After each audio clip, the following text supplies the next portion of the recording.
plus en plus de services publics qui permettent aux femmes de justement pouvoir reléguer au social tout ce que vous avez mentionné dans cet exposé, et aussi de pouvoir, elles également, pendant des journées comme aujourd'hui, pouvoir confier leur enfant à des structures sociales, il y a des parascolaires et compagnie, et pouvoir venir ici et discuter de choses comme ça pour, enfin, pas de la structure familiale, mais pour pouvoir avoir cette opportunité-là.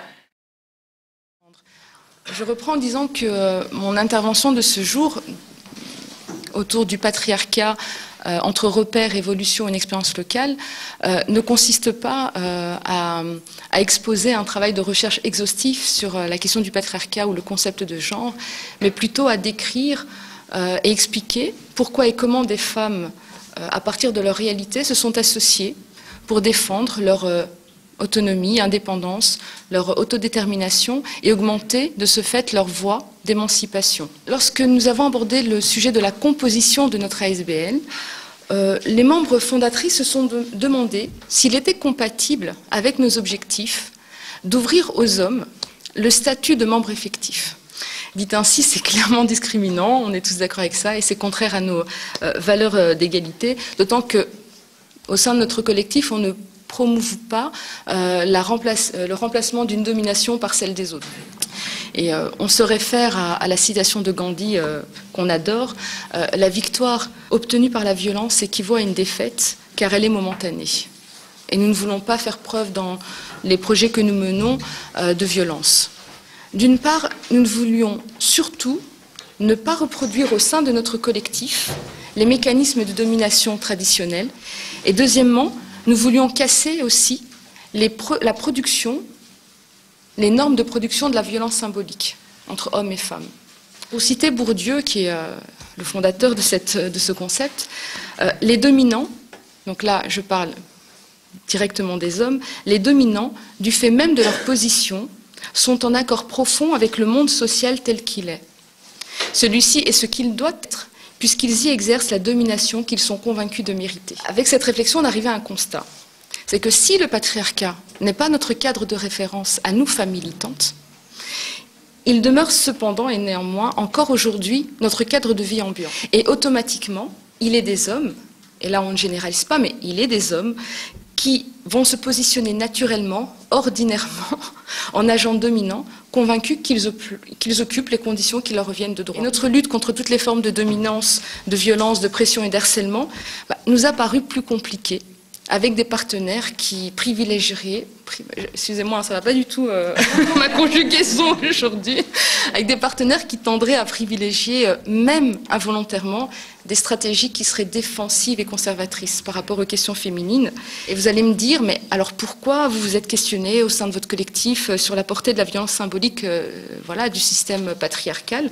On vous répond en citant un nouveau Bourdieu, je m'excuse de citer un nouveau Bourdieu, mais j'adore cette phrase aussi, c'est que c'est pour mettre à jour, et j'aime bien, c'est un peu fine, c'est pour mettre à jour des choses que d'une certaine façon tout le monde sait, mais qui se situent à un niveau de profondeur où on ne va plus chercher. Et c'est vrai, aujourd'hui, on reproduit des mécanismes, des comportements, et on se rend même plus compte que dans ces mécanismes et ces comportements, c'est de la domination pure et dure. Alors, qu'est-ce que l'on sait tous et qu'est-ce qui est si caché qu'on ne le voit plus? Ce que l'on sait tous, c'est cette capacité des agents en position de domination d'imposer leur production culturelle et symbolique. Voilà. Pourquoi? Pour maintenir, c'est toujours la même chose, pour maintenir les rapports sociaux de domination tels quels. Et ça, c'est vraiment le domaine du privilège. Donc, le mâle, excusez-moi de le dire ainsi, mais le mâle se comporte comme un privilégié, comme quelqu'un qui vit selon des privilèges. Et finalement, on est face à de l'irrationnel parce qu'on est face à des privilèges.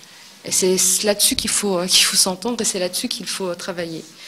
Mais ce que l'on repère moins ou pas, et c'est ça qui est important quand on étudie le concept et aussi l'imprégnation de la violence symbolique dans les rapports et les relations, c'est cette capacité des agents en position de domination à perpétuer ces rapports de domination, ces rapports, en les faisant méconnaître par ceux et celles qui les subissent. Mais ici, c'est par celles qui les subissent. Donc, on les subit, mais on ne sait pas qu'on les subit. Donc ça, c'est très important. Et on a réussi à nous les faire admettre comme légitimes. Non seulement on ne se rend pas compte, mais en plus ça nous paraît normal. Et c'est ça qui est très important, et c'est ça qui nous pousse, nous en tout cas au sein du collectif, à lancer cette réflexion sur vraiment l'imprégnation de la violence symbolique dans nos relations hommes-femmes.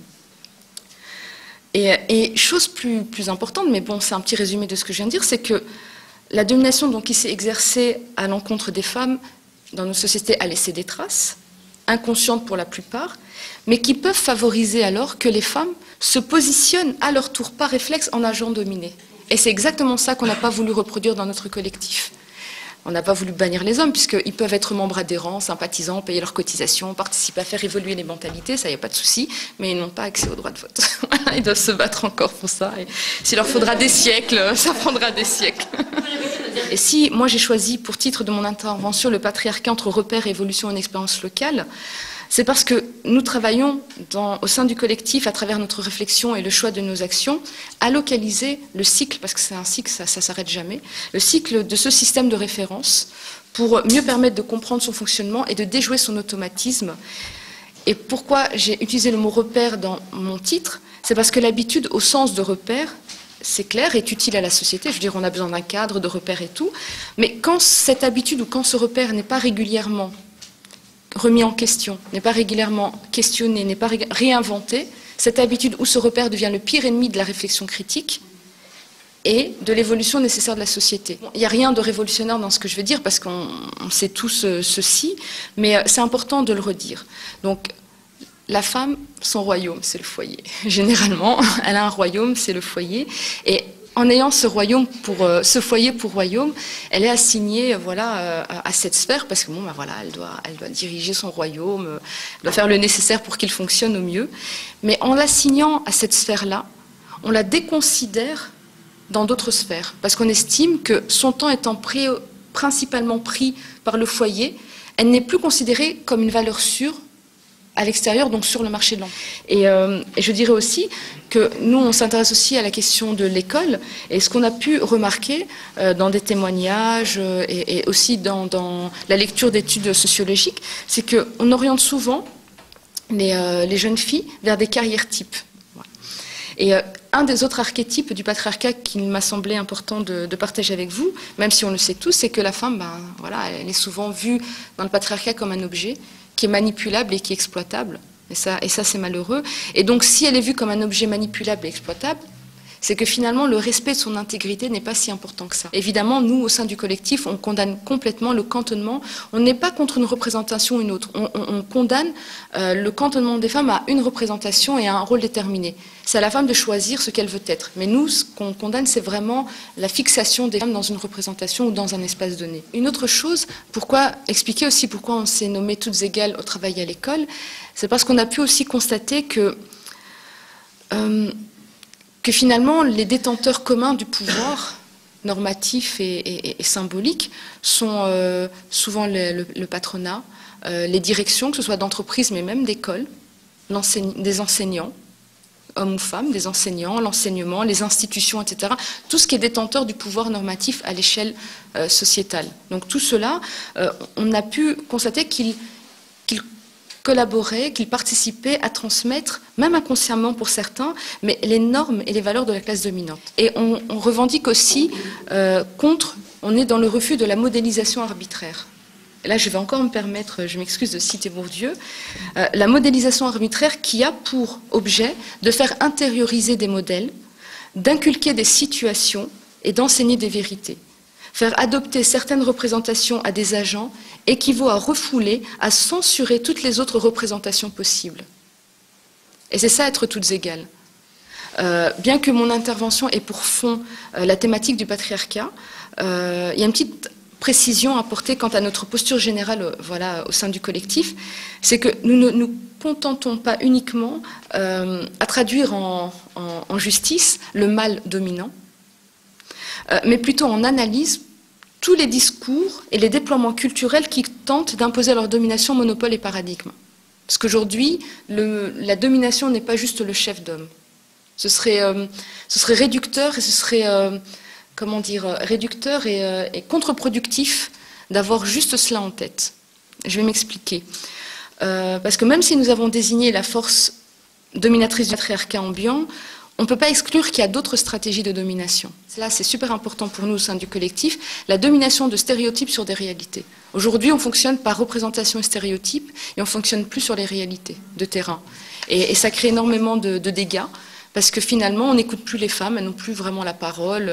On les a déjà vues avant de les voir, on les a déjà comprises avant de les écouter. Voilà. Et ça, pour moi, c'est la pire exploitation et esclavagisme qui puisse... oui, l'une des pires violences qu'on peut faire aux femmes, parce que finalement, c'est vraiment un signe de reconnaissance négatif, où on leur dit que vous n'êtes rien que ce que je veux bien, vous n'êtes que ce que je veux bien que vous soyez. Je ne sais pas si je l'ai bien dit, mais quelque chose comme ça. Toutes ces actions, toutes ces réflexions qu'on a menées, a eu pour but, et ça vous l'avez très bien dit, de se mettre dans un travail de déconstruction et de dépassement des stéréotypes, parce que c'est bien... La première étape, c'est de se dire, tiens, j'ai des stéréotypes, tiens, je pense de l'autre ce qui n'est pas forcément, tiens. Et puis la deuxième étape, c'est, tiens, comment faire pour déconstruire et comment faire pour dépasser. Donc ça a été vraiment la deuxième étape. Et notre projet, donc, nous, au sein du collectif, c'était de participer à promouvoir un système qui ne soit pas un système de domination. Ça, c'est extrêmement important parce que, comme vous êtes dans un système de domination, vous n'existez pas. Quelle est et quelles sont les cultures sociales institutionnelles de notre pays par rapport à la question du genre? C'est les structures qui sont coupables. C'est structurel. En fait, on a des structures qui nous forcent à reproduire. Même si on ne le veut pas, je veux dire, même si on ne le veut pas, on se retrouve dans des situations où structurellement on reproduit malgré nous, qu'on en soit conscient ou pas.